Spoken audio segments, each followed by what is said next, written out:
This is a video showing you how to take your design into 3 dimensions. Hopefully you've completed all the sketch dimensions from the previous assignment, and now we're going to work on making it 3D.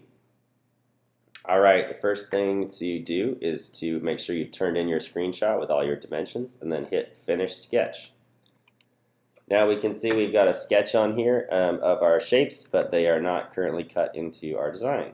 Hold Shift on the keyboard, click the middle button on the mouse to orbit, or use one finger on your screen to orbit. You can also hold 2 fingers on your screen, two fingers on your screen to pan back and forth. Once you've got that in the orientation that's most useful to you, we're going to use a 3-dimensional command in order to cut the blocks inside of your block. So go to Create, Extrude, or shortcut E, and click on the shapes that you want to extrude. I'm going to bring these down minus 0.5 and click OK. You can also type that into the distance over here in your extrude. If this is hidden, you can open it with that little box over there and click OK. Notice your sketch disappears. To get your sketch back, you can turn it on in your browser over here under Sketches. That's Sketch 2 for me.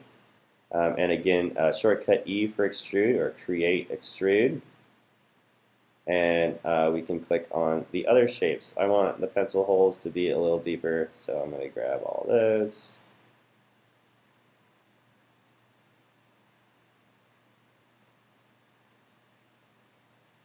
If you get something wrong, you can hit the X and reselect them. Minus 0.75 in the little window here or over here, and click OK. And now I'm going to turn off that sketch. There is my block. One more feature you can add if you'd like to is a round over on the top of your design. You can go to Modify. This is to create things, and this is to modify things. So we want to do a modification, which is a fillet or round over. I'm going to click on the fillet command. I'm going to click on all of the edges that I want to fillet, which for me are the outside edges. And I'm going to do a small round over of 0.2. I'd recommend not going much more than that, or it's going to take too much time to cut out your piece. And click OK.